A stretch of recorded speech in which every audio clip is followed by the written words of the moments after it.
주영진의 뉴스 브리핑 오늘 순서 본격적으로 시작해 보도록 하겠습니다. 신현영 민주당 허은하 국민의힘 의원 나오셨고요. 윤춘호 SBS 논설위원도 함께합니다. 세 분 어서 오십시오.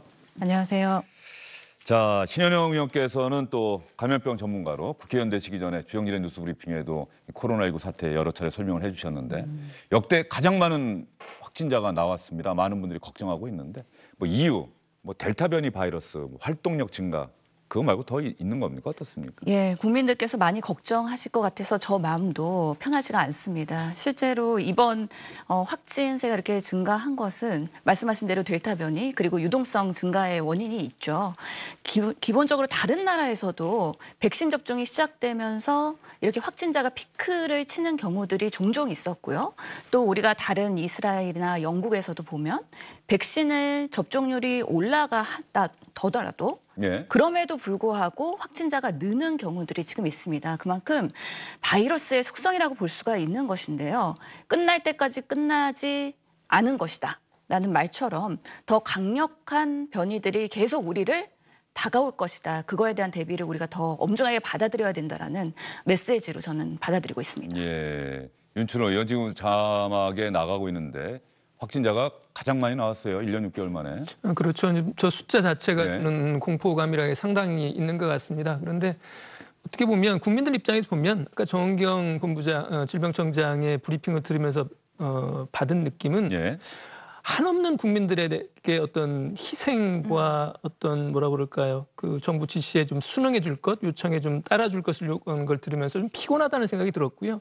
또 한편으로 이런 얘기도 있었어요. 불필요한 회의나 출장은 좀 자제해달라고 그랬습니다. 세상에 불필요한 회의와 출장이 어디 있겠습니까? 아마 이제 불효불급한 이런 정도 말을 네. 잘못 표현한 거겠지만 사실은 정부에서 요구하는 저런 하나하나가 국민들 일상에 대한 제약이고 국민들의 희생이고 그런 거예요. 그런 점에서 보면 정부가 어쨌든 불과 열흘 전만 해도 7월 달 되면은 마스크 야외에서 벗을 수 있습니다라고 그랬고 그다음에 4명이라고 하는 이 지긋지긋한 한계 이것도 이제 벗어나서 6명으로 그다음에 나중에는 8명까지 이제 늘릴 수 있다라고 말을 했었잖아요. 그렇죠. 7월이 되면은 예전처럼 완벽하게 돌아가지 못하지만 그래도 숨통은 트일 것이다라고 많은 분들이 기대를 했었죠. 그렇습니다. 그 얘기를 정부가 먼저 했었거든요. 그게 불과 열흘 전이에요. 그런데 지금 와서 다시 더 써야 되고 그다음에 주말이면 이제 4명이 아니라 2명으로까지 줄일 수 있다라고 하는 말들이 지금 그런 전망들이 나온 걸 보면 이런 상황이 물론 정부도 답답하겠지만 국민들로서도 대단히 불편하고 힘들다라고 하는 사실을 좀 정부 관계자들도 좀 더 많이 좀 알았으면 좋겠습니다. 예, 이런 상황에서 말이죠. 이 코로나19 사태, 코로나19 문제는 적어도 정쟁의 대상이 돼서는 안 된다라고 하는데 많은 분들이 공감을 하실 겁니다. 상황이 위기 상황이 되면은 힘을 합쳐서 또 극복해 나가야 하는데 그런데 어쨌든 야당 쪽에서는 코로나19 정부의 대응에 문제가 있었던 것 아니냐 이런 책임론이 좀 나오고 있는 것 같아요. 이 방역 문제는 근자감이라고 하잖아요. 근거 없는 자신감보다는 철저하게 대비를 네. 해서 국민들을 더 이상 힘들게 하지 말아야 되지 않을까 하는 생각이 드는데 말씀을 하셨지만 사실 우리나라 국민만큼 방역 지침을 잘 지켰던 나라가 있었나 싶을 정도로 정말 열심히 지켜왔습니다. 그럼에도 불구하고 우리가 글로벌 뉴스 많이 보지 않습니까? 해외 뉴스에서 보는 이제 마스크를 벗고 있는 그 나라를 볼 때 우리나라 국민들 어떤 생각하실지 하는 생각이 들고요. 제가 오늘 본회의에서 정부 시정연설하는 총리님 연설을 들으면서 귀를 의심을 했습니다. 왜요? 방역 지침 말씀을 하시면서 2030을 향해서 현재 증상이 없더라도 가까운 선별검사소 가셔라라는 말씀을 해주셨는데 말씀은 하실 수 있지만 왜 콕 집어 2030 이야기를 하시는 걸까? 문재인 대통령께서도 말씀을 하셨더라고요. 지금 이 코로나 전국에서도 2030에게 책임을 전가하는 모습을 봤을 때 우리들은 어떤 생각을 해야 되는 걸까라는 저희 국민의힘은 생각하지 않을 수가 없을 것 같습니다.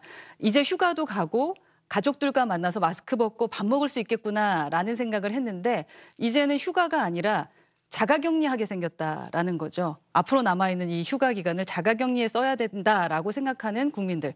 또 소상공인 분들 이제는 좀 먹고 살만하겠구나라고 생각했는데 이젠 2명도 못 만나게 되는 거 아닌가라는 생각을 하시는 그런 소상공인들을 생각하면 이걸 정쟁으로 바라볼 것이 아니라 좀 다른 측면으로 좀 자신감이 아닌 철저한 무언가의 지침을 얘기할 때가 되지 않았나 하는 생각이 듭니다. 네, 야당 쪽에서는 어떤 정부 대응에 문제가 있다는 그런 문제의식을 제기하고 있는데 어쨌든 간에 상황이 이렇게 계속된다고 한다면 서울의 경우 가장 먼저 거리두기 4단계, 저녁 6시 이후에 3명 이상 만나는 거는 사실상 금지가 된다. 통행 금지나 마찬가지다. 지금 이런 얘기까지 나오고 있던데요. 실제로 지금 상황에서는 계속 피크를 향해서 다가가고 있는 상황이라고 본다면 결국에는 마스크 그리고 거리 두기를 강화할 수밖에는 없다라는 정부의 네. 판단인 것이죠.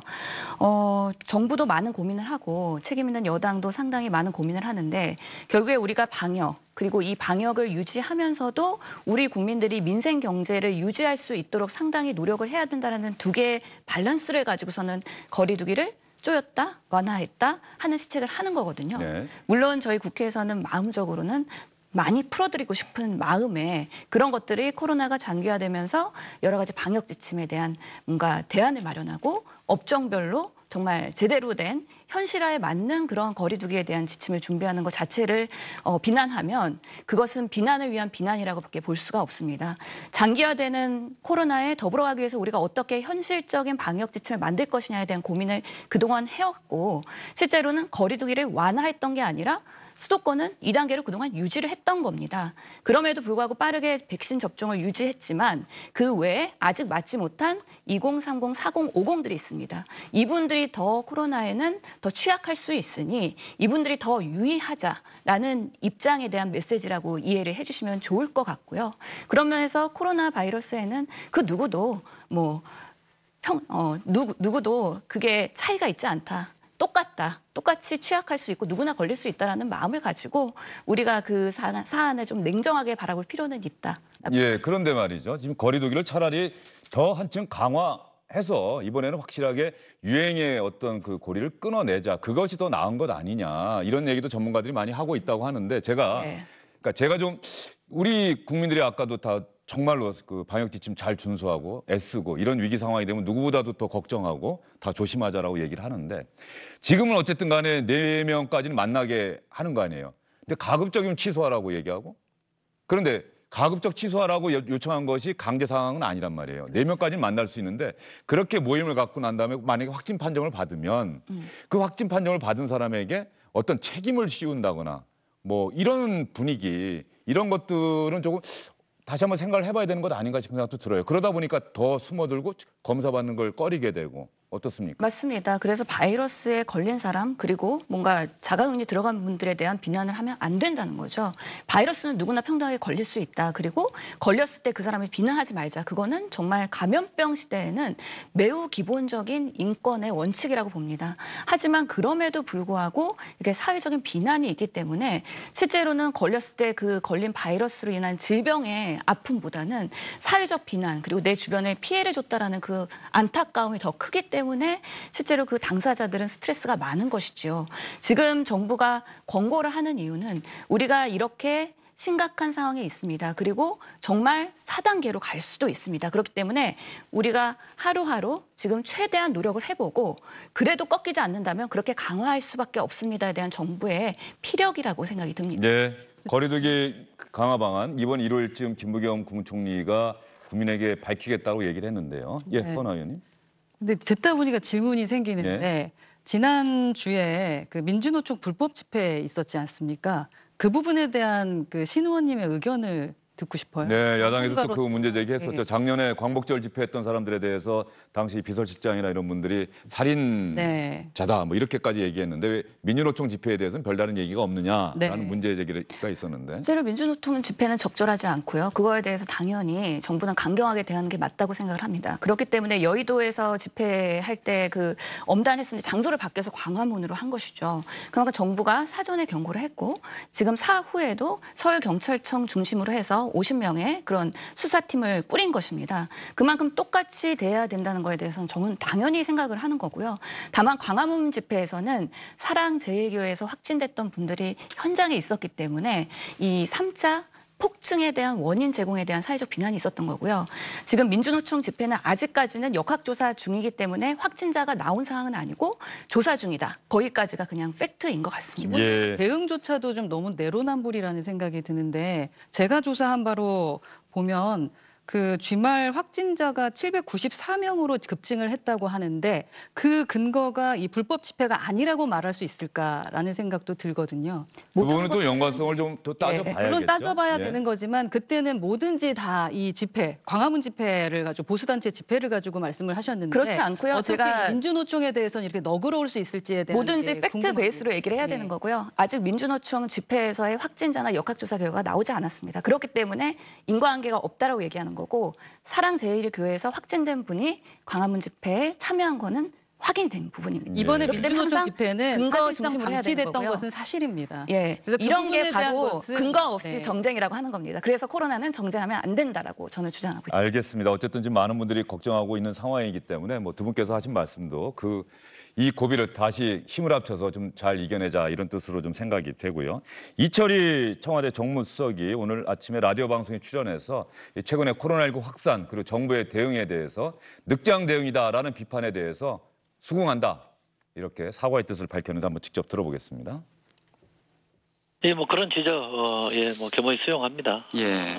저희로서는 고민이 자영업자분들이나 또 코로나 때문에 경제적 고통을 받으시는 분들이 또 워낙 많이 있고 보통의 국민들도 너무 이제 오랫동안 방역 수칙을 지키다 보니까 피로감이 있는 것도 사실이고 두 마리 토끼를 다 잡기 위해서 노력하다 보니 또 다른 한쪽에서 이런 현상이 벌어졌는데요. 휴가철과 추석으로 이어지는 요 기간이 마지막 고비라고 생각해서 네. 바짝 긴장하고 국민들에게 다시 한번 방역 수칙 지키고 이겨내자 이렇게 좀 협조를 구하고 있습니다.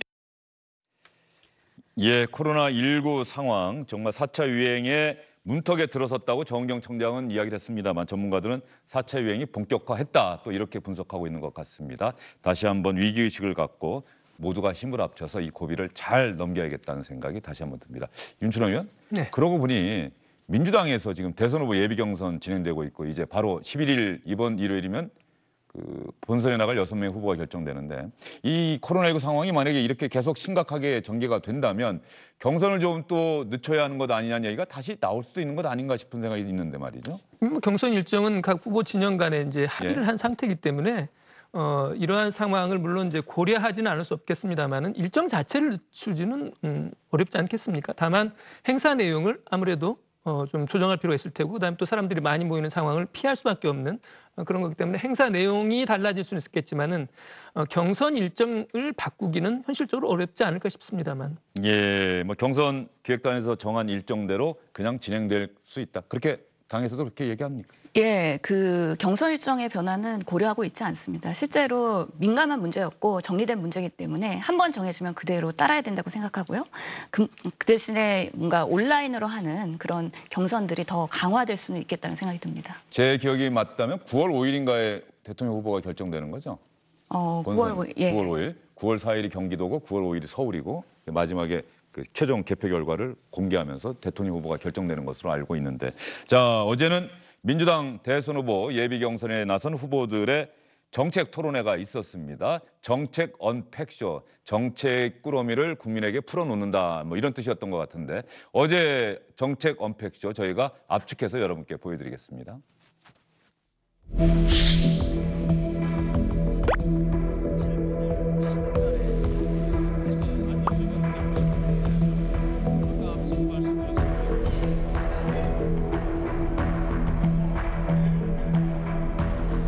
정치인 이재명은 무엇을 하는 사람인가? 억강부약, 대동세상. 이게 제가 해야 될 일이라고 확신합니다. 김대중, 노무현, 문재인 대통령의 꿈과 성취를 계승하고 발전시키는 것, 그것이 우리의 의무입니다. 노무현 대통령께서 특권과 반칙에 맞서 정공법으로 싸우셨듯이 추미애는 양극화와 불공정에 맞서 정공법으로 싸워 이기겠습니다. 카메라를 지금 이 방송 선택과 단일화를 가려고 현재 경선 후보자는 8명. 신현영 의원님 어떻습니까? 민주당 예비 경선 뭐 치열하게 전개가 되고 있는 것 같은데 구도가 6명이 대충 압축되는 분위기입니까? 어떻습니까? 예, 뭐 압축이 되겠죠. 예. 뭐 그렇기 때문에 지금 치열하게 뭐 반전의 반전을 또 앞으로 겪지 않을까라는 생각이 들긴 한데요. 계속 한 편의 드라마를 쓰고 있다라고 말씀을 드리겠습니다. 예, 6명인데 5명은 많은 분들이 좀 동의를 하는 것 같아요. 5명은 대충 누가 될 것이다. 마지막 세 자리. 어제 나왔던 얘기는 윤춘호 의원, 최문순 강원지사, 양승조 충남지사, 김두관 의원 이 3명이 마지막 한 자리를 놓고 경쟁할 것이다. 뭐 이런 전망이 있는데 어떻습니까? 일반적인 전망은 뭐 그렇다고 예. 봐야 되죠. 거기에 이제 박용진 의원이 일반인을 상대로 한 여론조사에서는 상당히 괜찮은데 당원 상대 여론조사에서는 약간 좀 부진해서 박용진 의원도 안정권이라고까지는 좀 장담하기는 어려울 것 같아요. 그래서 지금 예. 봐서는 이재명, 이낙연, 추미애, 정세균 뭐 이 정도까지는 이제 안정권이라고 볼 수 있을 것 같은데 나머지 4분 가운데 2명 정도가 누가 될지를 좀 봐야 되지 않을까 싶습니다. 지금 화면에 말이죠. 민주당 대선 주자 적합 후보 리얼미터가 오마이뉴스의 의뢰를 받아서 조사한 결과인데 말이죠. 이재명 후보가 전체 32.4, 이낙연 후보가 19.4, 추미애 후보가 정세균 후보보다 추미애 후보가 더 많이 나오네요. 오른쪽에 연한 파란색은 민주당 지지층 상대로 해서 아마 조사한 결과인 것 같습니다. 그러면 그 수치가 이재명 후보는 50.3, 이낙연 후보는 30.5, 추미애 후보 10.3, 정세균 후보 4.2, 박용진 후보 2.1, 윤춘호 의원이 지금 말씀하신 대로 그리고 최문순, 양승조, 김두관 이 세 사람은 정말 저희가 조금 전에 말씀드린 것처럼 누가 예비 경선을 통과할지 지금으로서는 쉽게 얘기하기가 어렵다. 적어도 지금으로서는 가장 치열한 경쟁은 마지막 한 자리를 놓고 지금 화면에 나오고 있는 세 사람의 경쟁이 가장 치열하다. 뭐 이렇게 민주당 예비 경선 구도를 여러분께 설명해 드릴 수 있을 것 같습니다. 국민의힘 의원으로서 민주당 경선 상당히 관심 갖고 또 지켜보실 거 아니에요? 어떤 후보가 잘하고 있고 어떤 후보가 다크호스가 될지 이재명 후보가 대세를 굳히게 될지 어떻게 보십니까? 뭐 이재명 후보가 외부적으로 봤을 땐 당연히 되겠구나라는 생각은 들지만 그래서 조금은 심심한 TV 토론이지 않나라는 생각은 듭니다. 뭔가가 빠진 듯한 안고가 빠진 뭐 얘기하잖아요. 그래서 저희가 봤을 때는 조금 아쉽다라는 생각이 들고 또 이재명 지사뿐만 아니라 모든 후보들이 그냥 문재인 대통령과는 사실은 각을 지어야만 추후에 가능성이 있을 텐데 지금은 문재인 정권의 그 모든 것을 그냥 따라가겠다라는 것을 보여주고 있어서 참 의외다라는 생각이 듭니다. 경선에 붙기 위해 상당히 노력하고 있구나라는 생각이 들고요.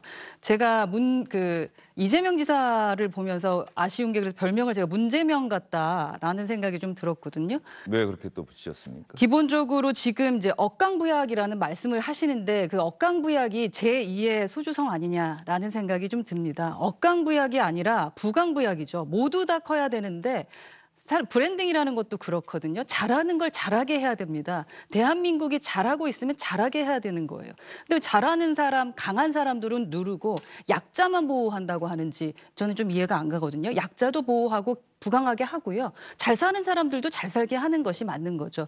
그래서 제2의 소주성을 느끼게 하는 억강부약 그 부분을 보면서 문재명이라는 별명이 생기지 않을까 하는 생각이 들었습니다. 네, 뭐 이재명 후보의 그 정책에 대해서 또 얼마나 많은 분들이 지지하느냐가 변수가 될 것 같고요. 지금 말씀 듣다 보면 또 우리 사회에서 좀 돈 많고 힘 있는 사람들이 그동안 어떤 모습, 어떤 행동을 해왔는지에 대해서 아마도 많은 분들이 좀 문제가 있다고 생각하니까 또 저런 정책을 내놨던 것 아닌가 싶은 생각이 들고 거기에 대해서는 또 신현영 의원께서 말씀하셔야 될 것 같습니다. 억강부약이라는 의미가 그런 의미가 아닐 겁니다. 그래서 우리 사회가 점점 코로나든 정말 우리나라가 선진국 반열에 들어가지 않았습니까?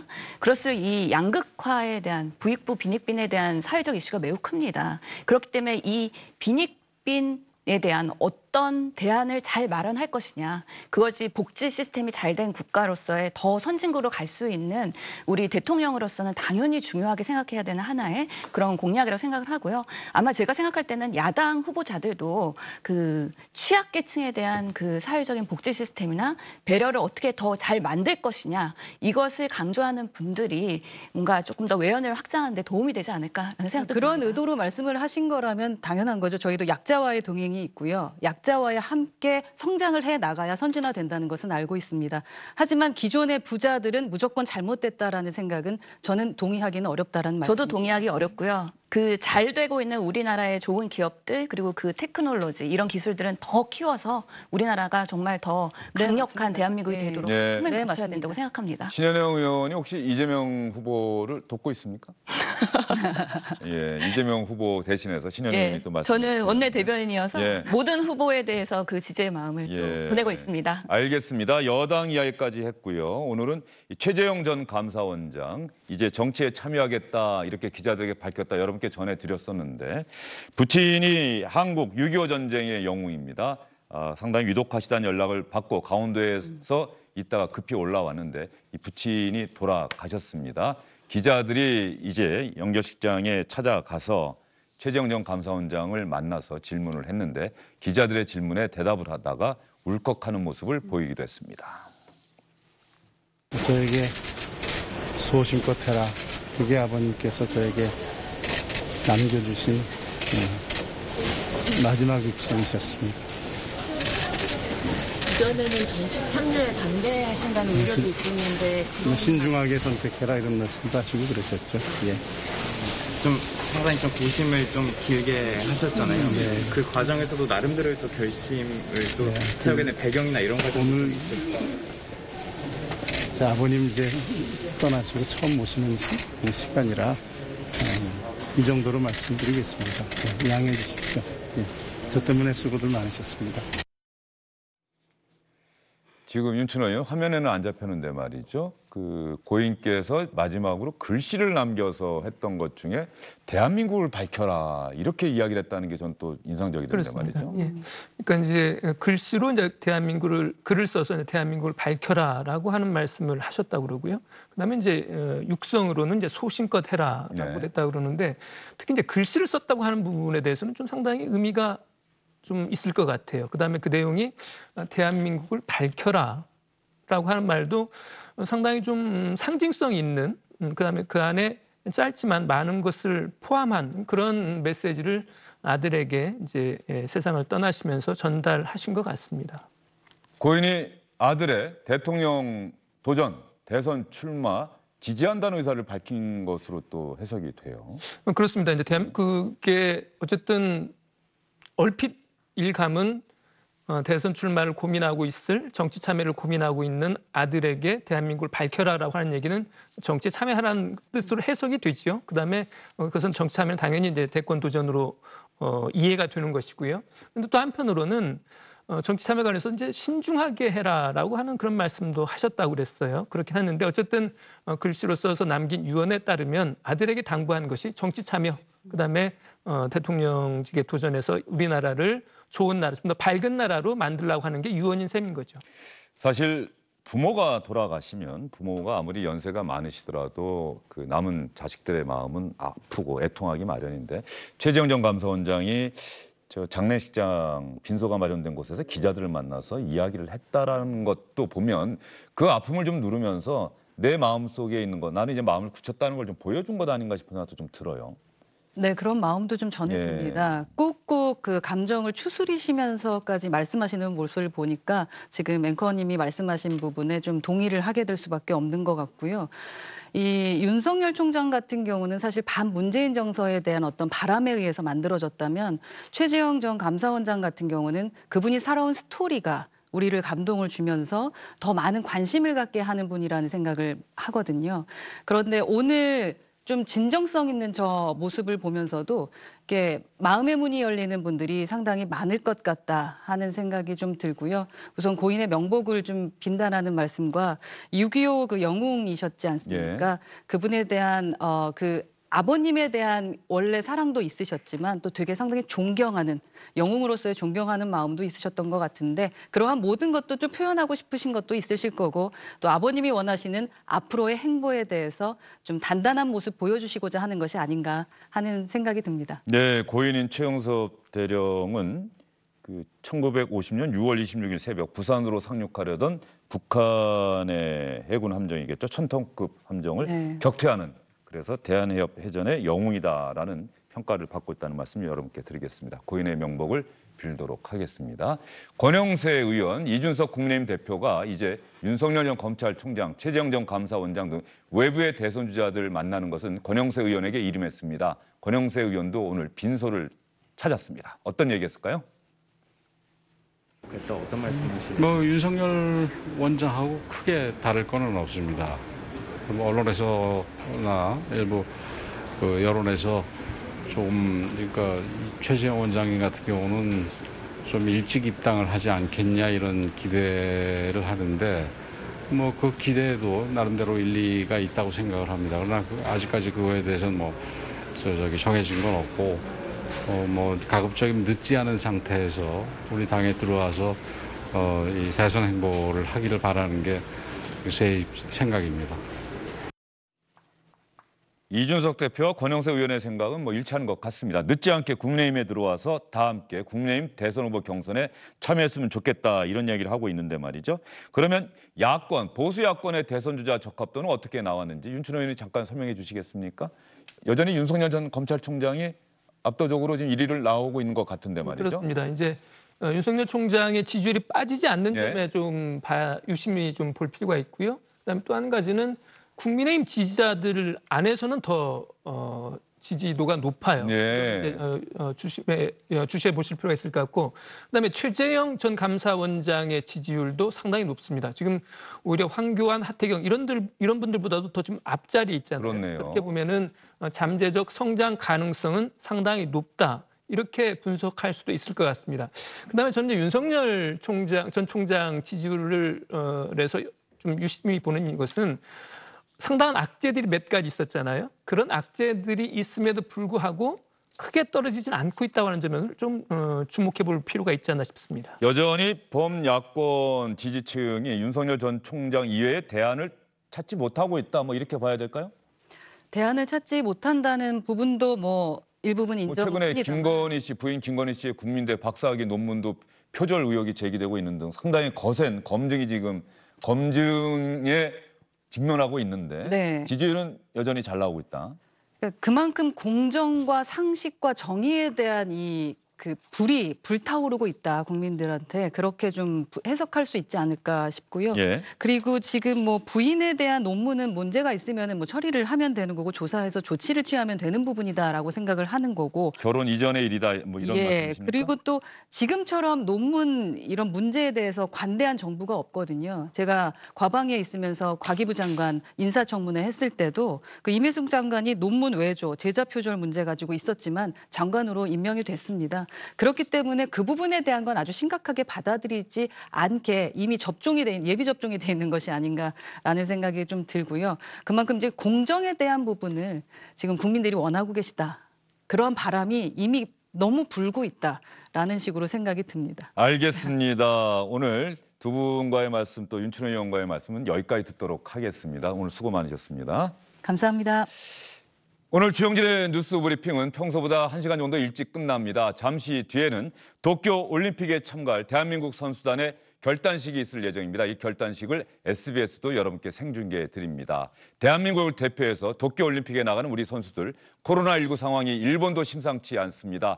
건강하게 그리고 그동안 흘렸던 땀방울 그 성과가 반드시 올림픽을 통해서 국민과 함께 보여지기를 기대하는 마음 주영진의 뉴스 브리핑도 갖고 있다는 점 여러분께 말씀드리겠습니다. 시청해주신 여러분 고맙습니다.